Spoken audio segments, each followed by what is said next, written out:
E P എസുമായി ബന്ധപ്പെട്ട രണ്ടാമത്തെ സെഷനാണ് നമ്മൾ എടുക്കുന്നത്. കഴിഞ്ഞ ക്ലാസ്സുകളിൽ, കഴിഞ്ഞ വീഡിയോയിലും കഴിഞ്ഞ ക്ലാസ്സുകളിലൊക്കെ ഓൾറെഡി ഡിസ്കസ് ചെയ്തിട്ടുണ്ടായിരുന്നു. രണ്ട് രീതിയിലുള്ള ഇ പി എസ് ഉണ്ട് എന്നും അവ ഏതാന്നൊക്കെ നമ്മൾ ഓൾറെഡി ഡിസ്കസ് ചെയ്തതാണ്, മനസ്സിലാക്കിയതാണ്. ഡൈല്യൂട്ടഡും ഉണ്ട്, അതോടൊപ്പം തന്നെ നമുക്കറിയാവുന്ന പോലെ ബേസിക് എന്ന് പറയുന്ന ഒരു കാറ്റഗറി. രണ്ട് കാറ്റഗറിയിലാണ് നമ്മൾ ഇ പി എസ് കാൽക്കുലേറ്റ് ചെയ്യുന്നത് എന്നുള്ളത് നമ്മൾ കഴിഞ്ഞ വീഡിയോയിലും കഴിഞ്ഞ ക്ലാസ്സുകളിലും നമ്മൾ ഡിസ്കസ് ചെയ്തതാണ്. ഇനി അടുത്തതിലേക്ക് പോവാം. ഇനി നമ്മളിവിടെ ഡിസ്കസ് ചെയ്യുന്ന കാര്യം requirements to present E P S. എന്തൊക്കെ കാര്യങ്ങളാണ് നമ്മൾ ഇ പി എസുമായി ബന്ധപ്പെട്ട കാര്യങ്ങൾ, അതായത് ഇ പി എസ് പ്രസന്റ് ചെയ്യുന്ന സമയത്ത് എന്തൊക്കെ കാര്യങ്ങളാണ് നമ്മുടെ റിക്വയർഡ് ആയിട്ടുള്ള ഐറ്റംസ് അല്ലെങ്കിൽ റിക്വയർഡ് ആയിട്ടുള്ള സാധനങ്ങൾ ഇൻ ദ സെൻസ് മീൻസ് എന്തൊക്കെ കാര്യങ്ങൾ നമുക്ക് വേണമെന്നാണ് ഇവിടെ മെൻഷൻ ചെയ്യുന്നത്. ശ്രദ്ധിക്കാം. An entity whose securities are publicly traded or that is in process of public issuance must present on the face of the statement of comprehensive income, basic and diluted. Okay, ഇത് accounting standard 33 subsection 66 പ്രകാരം പറഞ്ഞതാണ്. ഒന്നുകൂടി ശ്രദ്ധിക്കുക. An entity whose securities are publicly traded. Okay, ഇപ്പം നമ്മുടെ securities ഒക്കെ ഇപ്പോൾ publicly traded ആയിട്ടുള്ള സെക്യൂരിറ്റീസ് ആണെങ്കിൽ ഇപ്പം നിങ്ങൾ നോക്കിയിട്ടുണ്ടെങ്കിൽ പല പ്രധാനപ്പെട്ട കമ്പനികളുടെ ഷെയറുകളും, ഇപ്പോൾ ഉദാഹരണത്തിന് Infosys, Tata consultancy service, Apollo tyres, അങ്ങനെയുള്ള ഏത് കമ്പനിയുടെ കാര്യം എടുക്കുകയാണെങ്കിലും എല്ലാ കമ്പനികളും തന്നെ പബ്ലിക്കലി ട്രേഡഡ് ആണ് അവരുടെ ഷെയർസ്. നമുക്കത് വളരെ എളുപ്പത്തിൽ മേടിക്കാനും സാധിക്കും. അപ്പം അങ്ങനെയുള്ള പബ്ലിക്കലി ട്രേഡഡ് ആയിട്ടുള്ള കമ്പനികൾ നിർബന്ധമായും ഇ പി എസ് കാണിക്കണം എന്നുള്ളത് നമ്മൾ ഓൾറെഡി പഠിച്ചിട്ടുണ്ട്. Must present E P S. Okay, നിങ്ങൾ ആ ബ്രാക്കറ്റ് കഴിഞ്ഞിട്ടുള്ളതെന്ന് ജസ്റ്റ് നോക്കി നോക്കിയേ. Must present E P S. അപ്പൊ കാര്യം ക്ലിയർ ആയല്ലോ. ഇവ കമ്പനികൾ നിർബന്ധമായും ഇ പി എസ് പ്രസന്റ് ചെയ്തേ പറ്റൂ. On the face of the statement of comprehensive income. അപ്പൊ അവരുടെ കോംപ്രഹെൻസീവ് എന്ന് വെച്ചാൽ എല്ലാം കൂടിയിട്ടുള്ള അവരുടെ ഇൻകം പ്രസന്റ് ചെയ്യുന്ന സമയത്ത് ദേ ഹാവ് ടു ഡു. ഇനി basic and diluted E P S. അത് എല്ലാ കമ്പനികളും അങ്ങനെ ചെയ്യണമെന്നല്ല, പക്ഷേ ബഹുഭൂരിപക്ഷം കമ്പനികൾ അത് ചെയ്യേണ്ടതായിട്ട് വരുന്നുണ്ട്. ബേസിക് ആയിട്ടുള്ളതും ഡൈലൂട്ടഡ് ആയിട്ടുള്ള ഇ പി എസും ദേ ഹാവ് ടു ഡു. ഇനി അടുത്തത് profit or loss from continuing operation attributable to the ordinary equity holders of the present entity. ശ്രദ്ധിച്ചേക്കാം. പ്രോഫിറ്റ് ഓർ ലോസ്, നമുക്ക് ഇ പി എസ് കാൽക്കുലേറ്റ് ചെയ്യുന്ന സമയത്ത് നമുക്കറിയാലോ കമ്പനിയുടെ പ്രോഫിറ്റ് അല്ലെങ്കിൽ ലോസ് ആണ് നമുക്ക് അറിയേണ്ടത്. Profit or loss from continuing operation, നമ്മുടെ ഓപ്പറേഷൻ നടന്നുകൊണ്ടിരിക്കുമ്പോൾ profit and loss attributable to the ordinary equity share holders. അല്ലേ, ഇപ്പോഴുള്ള ഇക്വിറ്റി ഷെയർ ഹോൾഡേഴ്സിനാണ് ഇപ്പോഴത്തെ കമ്പനിയുടെ ലാഭവും നഷ്ടവും അല്ലെങ്കിൽ ലാഭത്തിൻ്റെയും നഷ്ടത്തിൻ്റെയും അവകാശം ഇപ്പോഴുള്ള ഇക്വിറ്റി ഷെയർ ഹോൾഡേഴ്സിനാണ്, നമുക്കറിയാലോ. Holders of the parent and profit or loss attributable to the ordinary equity shareholders of the parent entity for the period for each class of ordinary shares that has a different right to share in profit for the period.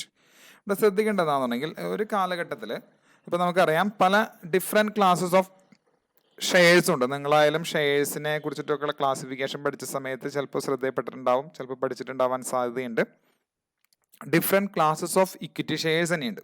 Okay, അപ്പോൾ ഈ ക്ലാസ്സിനനുസരിച്ച് അവരുടെ റൈറ്റിലും വ്യത്യാസം ഉണ്ടാവും. അപ്പോൾ അതും E P എസിൻ്റെ സമയത്ത് നമുക്ക് ആവശ്യമാണ്. ഓരോരുത്തർക്കും എന്തോരം റൈറ്റ് ഉണ്ട്, എന്തോരം അവകാശം ഉണ്ട് ഷെയർ കിട്ടാനായിട്ട്, അല്ലെങ്കിൽ ഡിവിഡൻഡ് കിട്ടാനായിട്ട്, അല്ലെങ്കിൽ ഇവർ ഏത് കാറ്റഗറിയിലുള്ള ഷെയർ ആണ് എന്നൊക്കെ ഇത് അറിയേണ്ടതുണ്ട്.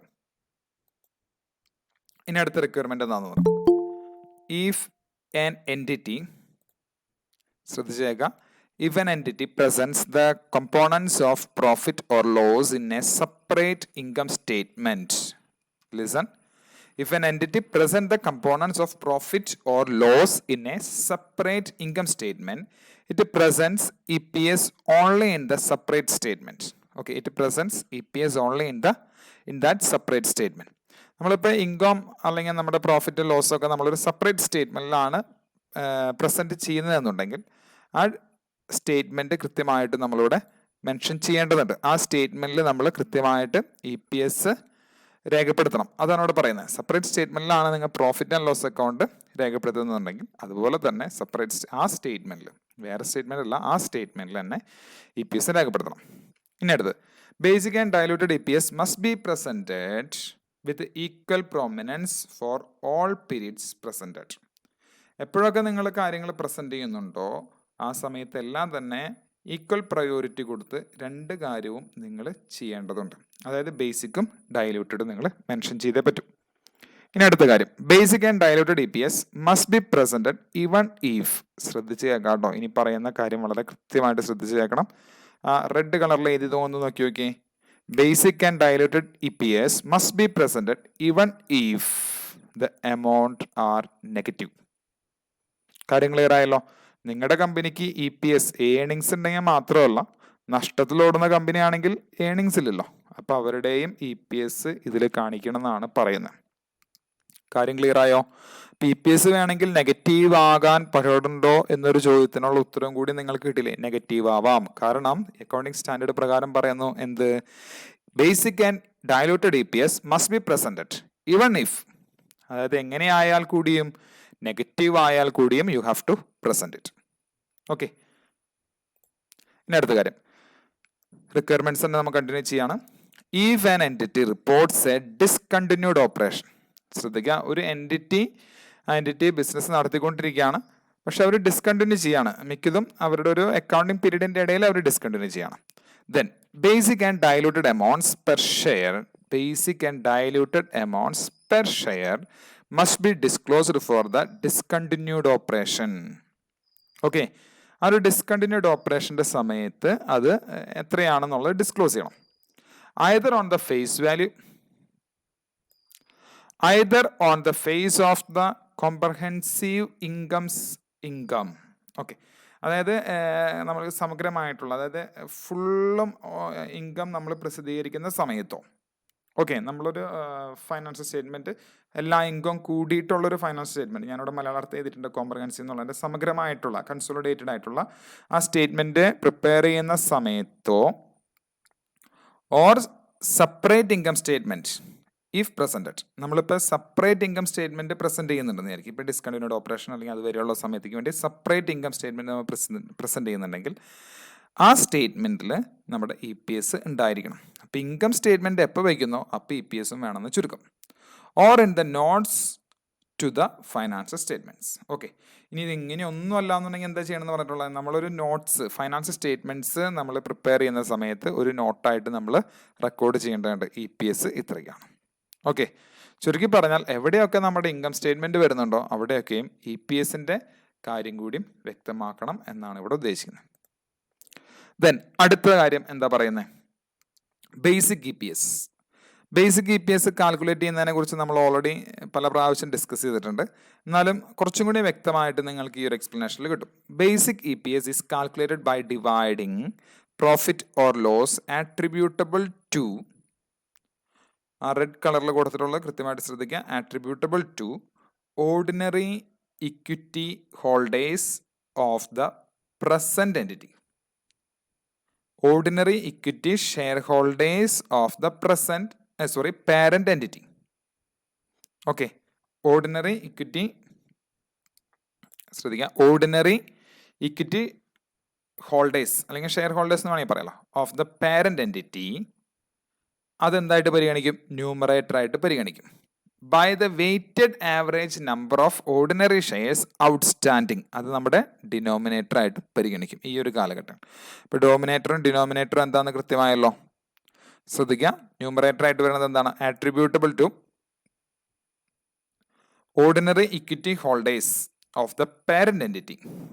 അത് ന്യൂമറേറ്റർ ആയിട്ട് വരും. അതിനെന്തായിട്ട് ഡിനോമിനേറ്റർ എന്തായിരിക്കും? By the weighted average number of ordinary shares outstanding during the period. അങ്ങനെയാണ് നമ്മൾ EPS ശരിക്കും പറഞ്ഞാൽ കണ്ടുപിടിക്കാം, ബേസിക് EPS കണ്ടുപിടിക്കുന്നത്. ഇത് നമ്മൾ ഒരു കാൽക്കുലേഷൻ നമ്മൾ ഇനി ഭാവിയിൽ ചെയ്യും, അടുത്ത വീഡിയോകളിലൊക്കെ നമ്മൾ അതിനെക്കുറിച്ച് മെൻഷൻ ചെയ്യുന്നതായിരിക്കും. അപ്പോൾ അത് എക്സ്പ്ലെയിൻ ചെയ്യുന്നത് കുറച്ചും കൂടി നിങ്ങൾക്ക് വ്യക്തമാവും. ഇപ്പം തന്നെ ഏകദേശം ഒരു ഐഡിയ കിട്ടില്ല, ന്യൂമറേറ്റർ എന്താണ്, ഡിനോമിനേറ്റർ എന്താണെന്നൊക്കെ ഒരു ഐഡിയ കിട്ടിയിട്ടുണ്ട്. ഈ അടിസ്ഥാനത്തിലാണ് നമ്മൾ ബേസിക് EPS കണ്ടുപിടിക്കാം. യെസ്, അതിനോടൊപ്പം തന്നെ the earnings numerators. Okay, ശ്രദ്ധിക്കുക, the earnings numerators profit or loss from continuing operations. മനസ്സിലായല്ലോ? Profit or loss from continuing operations and net profit or loss. Okay, earnings എന്ന് പറയുന്നത് ന്യൂമറേറ്റേഴ്സ് ആണ്. ആ ന്യൂമറേറ്റേഴ്സ് എന്ന് വെച്ചാൽ എന്ത് ഉദ്ദേശിക്കുന്ന പ്രോഫിറ്റ് അല്ലെങ്കിൽ ലോസും ആവാം. നമ്മൾ ഓൾറെഡി പറഞ്ഞല്ലോ നെഗറ്റീവ് EPS അടക്കം പബ്ലിഷ് ചെയ്യേണ്ടി വരുന്നു.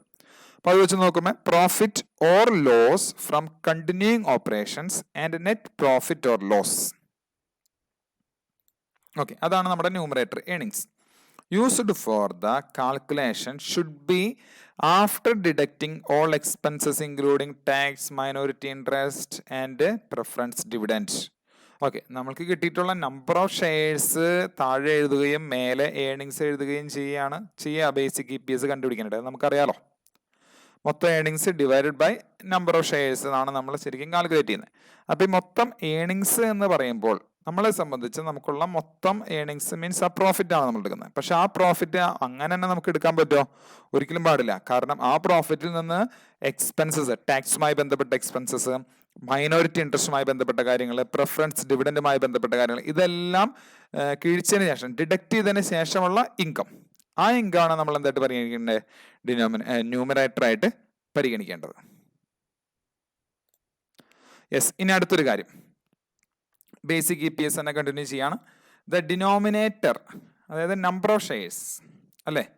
ഡിനോമിനേറ്റർ എന്ന് പറയുന്നത് നമ്പർ ഓഫ് ഷെയർസും നോമിനേറ്റർ എന്ന് പറയുന്നത് ടോട്ടൽ ഏണിങ്സ് ആണല്ലോ. ടോട്ടൽ ഏണിങ്സ് എന്ന് പറയുമ്പോൾ ശ്രദ്ധിക്കണം, ഏണിങ്സ് മൈനസ് ഓൾ എക്സ്പെൻസസ്, കഴിഞ്ഞ സ്ലൈഡിൽ കണ്ട expenses. The denominator, that means number of shares, is calculated by adjusting the shares in issue at the beginning of the period by the number of shares bought back or issued during the period multiplied by the time weighted factor. Okay, in the accounting standard 33 includes guidance or appropriate recognition dates for the shares issued in various circumstances. ഇന്ത്യയിൽ അത് കൃത്യമായിട്ട് mention ചെയ്യുന്നുണ്ടെന്ന് പറയുന്നത്, വളരെ detail ആയിട്ട്. നമ്മൾ അതിനെക്കുറിച്ചിട്ടൊന്നും ഇവിടെ പറയുന്നില്ല, അത് കുറച്ച് ഡീറ്റെയിൽ ആയിട്ട് അതിൽ വരും. ഇവിടെ ഇപ്പോൾ പറയുന്ന കേസ് എന്താണ്? ദ ഡിനോമിനേറ്റർ എന്ന് വെച്ചാൽ നമുക്കറിയാം താഴെ ഇടുന്നതാണ്, നമ്പർ ഓഫ് ഷെയർസ് ആണ്. Is calculated by adjusting the shares in issue at the beginning of the period by the number of shares bought back or issue. Yes, നമ്മൾ ചില ഷെയറുകൾ ഇതിനോടകം തന്നെ ചിലപ്പോൾ വിളിച്ചിട്ടുണ്ടാവും, മീൻസ് ബോട്ട് ബാക്ക് ചെയ്തിട്ടുണ്ടാവും. ഇഷ്യൂ ചെയ്ത ഷെയറാണ് ചിലപ്പോൾ തിരിച്ചു വിളിച്ചിട്ടുണ്ടാവും. അപ്പം നമ്പർ കുറഞ്ഞു, നമ്പർ ഓഫ് ഷെയറുകൾ കുറഞ്ഞു അല്ലേ? നമ്മൾ ഓൾറെഡി ഇഷ്യൂ ചെയ്തു, 1000 ഷെയർ ഇഷ്യൂ ചെയ്തിട്ടുണ്ട്. പക്ഷെ നമ്മളൊരു 25 അല്ലെങ്കിൽ 100 ഷെയർ നമ്മൾ ബോട്ട് ബാക്ക് ചെയ്തു. അപ്പം നമ്മൾ ഡിനോമിനേറ്ററായിട്ട് നേരത്തെ 1000 എന്നാണ് ഇടാൻ ഉദ്ദേശിച്ചെന്നുണ്ടെങ്കിൽ ഇപ്പം അത് 900 ഇടേണ്ടതുള്ളൂ അല്ലേ? 100 ഷെയർ മേടിച്ചു എന്നുണ്ടെങ്കിൽ. പക്ഷെ ചിലപ്പോൾ നമ്മൾ കുറച്ച് ഇഷ്യൂ ചെയ്തിട്ടുണ്ട് ഡ്യൂറിങ് ദ പീരീഡ്, നമ്മൾ എന്തെങ്കിലും ഷെയർ ഇഷ്യൂ ചെയ്തു, നമ്മൾ വീണ്ടും ഒരു 1000 കൂടി നമ്മൾ ഇഷ്യൂ ചെയ്തു. 100 മേടിച്ചു, ബൈം ബാക്ക് ചെയ്തു, 1000 വീണ്ടും ഇഷ്യൂ ചെയ്തു. അപ്പോൾ മൊത്തത്തിലായി 900 + 1000 1900 ഷെയർസ് ഉണ്ട്. ഓക്കെ, അപ്പോൾ അങ്ങനെയുള്ള കാൽക്കുലേഷൻസ് ഒക്കെയും തന്നെ നമ്മളിവിടെ ശ്രദ്ധിക്കേണ്ടതുണ്ട്. ഓക്കെ, അതായത് എന്തെങ്കിലും ഷെയറുകൾ നമ്മൾ തിരിച്ചു മേടിച്ചിട്ടുണ്ടോ, എന്തെങ്കിലും ഷെയറുകൾ നമ്മൾ ഇഷ്യൂ ചെയ്തിട്ടുണ്ടോ, ഈ ഒരു കാലാവധിയിൽ അത് ശ്രദ്ധിക്കണം കേട്ടോ. എൻറ്റയർ ലൈഫ് ലോങ് പീരീഡ് അല്ല ഉദ്ദേശിക്കുന്നത്. ഈ ഒരു കാലാവധിയിൽ നമ്മൾ വല്ല ഷെയറുകൾ ബൈബാക്ക് ചെയ്തിട്ടുണ്ടെങ്കിൽ അത് പരിഗണിക്കണം, ഇഷ്യൂ ചെയ്തിട്ടുണ്ടെങ്കിൽ അത് പരിഗണിക്കണം. ഓക്കെ, അങ്ങനെയുള്ള കാര്യങ്ങളൊക്കെ നമ്മൾ പരിഗണിക്കണം. ആ ഒരു multiplied by the time weighted factor. Time weighted factor എന്ന് പറയുന്നൊരു ഘടകമുണ്ട്, അത് വെച്ച് നമ്മൾ കാൽക്കുലേറ്റ് ചെയ്യണം. അതിനെക്കുറിച്ചുള്ള ഡീറ്റെയിൽസ് ഒക്കെ അക്കൗണ്ടിങ് സെഷനിൽ വളരെ ഡീറ്റെയിൽ ആയിട്ട് പറയുന്നുണ്ട്. നമ്മൾ ഈ അക്കൗണ്ടിങ് സെഷൻ ഇപ്പോൾ തൽക്കാലം ഡീൽ ചെയ്യുന്നില്ല, വരും ദിവസങ്ങളിൽ നമ്മൾ സാധിക്കുമെങ്കിൽ അതും കൂടി ഒന്ന് പഠിക്കുന്നതായിരിക്കും. അപ്പോൾ ഇതാണ് ബേസിക് EPSുമായി ബന്ധപ്പെട്ടുള്ള പ്രധാനപ്പെട്ട കാര്യം. നിങ്ങൾക്ക് മനസ്സിലായല്ലോ. കാൽക്കുലേറ്റ് ചെയ്യുമ്പോൾ നമ്മൾ ഡിനോമിനേറ്ററായിട്ട് ഉപയോഗിക്കുന്ന നമ്പർ ഓഫ് ഷെയർ, എന്താണ് ആ നമ്പർ വേറെ ഒന്നല്ല, ഇവിടെ നേരത്തെ പറഞ്ഞു, നിങ്ങൾ എന്തെങ്കിലും ബൈബാക്ക് ചെയ്തിട്ടുണ്ടെങ്കിൽ അത് പരിഗണിക്കണം. ഈ കാലയളവിൽ നിങ്ങൾ എന്തെങ്കിലും ഇഷ്യൂ ചെയ്തിട്ടുണ്ടെങ്കിൽ അതും പരിഗണിക്കേണ്ടതുണ്ട്. അതൊക്കെ പരിഗണിച്ചിട്ടാണ് നിങ്ങൾക്ക് നമ്പർ ഓഫ് ഷെയർസ് കിട്ടുന്നത്. Yes, contingently issuable shares are included in the basic EPS denominator when contingency has been met. Contingent എന്ന് വെച്ചാൽ നിങ്ങൾക്കറിയാലോ, കണ്ടീജന്റ് എന്ന് വെച്ചാൽ ചില കണ്ടീഷൻസിന്റെ അടിസ്ഥാനത്തിൽ ചില ഷെയറുകൾ ഇഷ്യൂ ചെയ്തിട്ടുണ്ടാവാം, ചിലപ്പോൾ റീപേയ്മെന്റ് മീൻസ് ബൈബാക്ക് ചെയ്യേണ്ടതുണ്ടാവാം, അങ്ങനെയൊക്കെ ഉണ്ടാവാം. അപ്പോൾ ഈ കാര്യങ്ങളൊക്കെ സാഹചര്യങ്ങൾ നോക്കിയിട്ട് we have to consider for calculating the EPS denominator. അതെ, നമ്പർ ഓഫ് ഷെയർസ് കണ്ടുപിടിക്കും. ഈ കണ്ടീജന്റ് ഷെയറുകളുടെ കാര്യം കൂടി നമ്മൾ പരിഗണിക്കേണ്ടതുണ്ട്. എത്ര ഷെയറുകളാണ് കണ്ടിജന്റ് ആയിട്ട് വരുന്നത്, അതിനെക്കുറിച്ചിട്ടൊക്കെ വളരെ ഡീറ്റെയിൽ ആയിട്ട് നമ്മൾ ഒന്ന് പഠിക്കണം. യെസ്, ഇനി അടുത്തത് ഡയലൂട്ടഡ് EPS. എന്താണ് ഡയലൂട്ടഡ് EPS എന്നാണ് ഇതിനടുത്ത് പറയുന്നത്. നമ്മൾ ഓൾറെഡി മനസ്സിലാക്കി കഴിഞ്ഞു. ഡയലൂട്ടഡ് EPSനെ കുറിച്ച് കുറച്ചുകൂടി വ്യക്തമായി നമ്മൾ അടുത്ത വീഡിയോയിൽ നമ്മൾ ഡിസ്കസ് ചെയ്യുന്നതായിരിക്കും. ഈ ഒരു സമയം നമ്മൾ ജസ്റ്റ് ഒരു ബ്രീഫിംഗ് ആണ് ഡയലൂട്ടഡ് EPSന്റെ കാൽക്കുലേഷൻ കാണിക്കുന്നത്. ശ്രദ്ധിക്കാം. Diluted EPS is calculated by adjusting the earnings and number of shares for the effect of dilutive options and other dilutive potential ordinary shares. നമ്മൾ ഓൾറെഡി പൊട്ടൻഷ്യൽ ഓർഡിനറി ഷെയർസ് എന്താണെന്നൊക്കെ നമ്മൾ already മനസ്സിലാക്കി കഴിഞ്ഞിട്ടുണ്ടല്ലോ. എന്താണ് potential ordinary shares എന്ന് വെച്ചാൽ ഉദ്ദേശിച്ച് ഒന്ന് ശ്രദ്ധിച്ചേ. ഓൾറെഡി ഉള്ള ചില സെക്യൂരിറ്റീസ്, എന്തൊക്കെ സെക്യൂരിറ്റീസ് ആയിരുന്നു നമ്മൾ ഫോർ എക്സാമ്പിൾ എന്നൊക്കെ പറഞ്ഞിട്ടുണ്ടായിരുന്നല്ലോ കഴിഞ്ഞ ക്ലാസ്സുകളിൽ. എന്താ പറഞ്ഞിട്ടുണ്ടായിരുന്നേ? അതായത് ചിലപ്പോൾ കൺവേർട്ടബിൾ ഡിബഞ്ചേഴ്സ് ഉണ്ടാവാം, ഓക്കെ, പ്രിഫറൻസ് ഷെയർസ് കൺവേർട്ട് ചെയ്യാം. അപ്പം ഇങ്ങനെയുള്ള സെക്യൂരിറ്റീസ് ഒക്കെയും പൊട്ടൻഷ്യൽ ഉള്ളതാണ്. ഒരു പക്ഷെ അവർ ഇക്വിറ്റി ഷെയർസായി മാറാൻ പൊട്ടൻഷ്യൽ ഉണ്ട്. അപ്പോൾ ആ വക ഷെയറുകളും നമ്മളിവിടെ പരിഗണിക്കേണ്ടതുണ്ട് ഡൈല്യൂട്ടഡ് EPS കാണുമ്പോൾ. The effect of anti dilutive potential ordinary shares are ignored in calculating the diluted EPS. Anti dilutive potential ordinary shares നമ്മളിവിടെ പരിഗണിക്കാറില്ല EPS, ഡൈല്യൂട്ടഡ് EPS കാണുന്ന സമയത്ത് അല്ലെങ്കിൽ കാൽക്കുലേറ്റ് ചെയ്യുന്ന സമയത്ത്. ഇപ്പം ഇത്രയും കാര്യങ്ങളാണ് ഇന്ന് നമ്മളിവിടെ ഡിസ്കസ് ചെയ്യുന്നത്. അപ്പോൾ ഈ കാര്യങ്ങൾ ഇവിടെ ഡിസ്കസ് ചെയ്ത് ഒന്നും കൂടി നിങ്ങളുടെ ശ്രദ്ധയിലേക്ക് ഞാനൊന്ന് കൊണ്ടുവരികയാണ്. നമ്മൾ ഡിസ്കസ് ചെയ്ത കാര്യങ്ങൾ എന്തൊക്കെയാണ് എന്ന് നിങ്ങൾക്കൊരു ഐഡിയ കിട്ടാനായിട്ട്. ഓക്കെ, നമ്മളൊന്ന് ഡിസ്കസ് ചെയ്ത് തുടങ്ങിയത് ഇവിടെ നിന്നാണ്.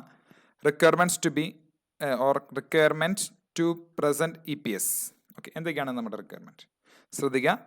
എൻറ്റിറ്റിയുമായി ബന്ധപ്പെട്ട കാര്യങ്ങളെക്കുറിച്ച് നമ്മൾ പഠിച്ചിട്ടുണ്ടായിരുന്നു.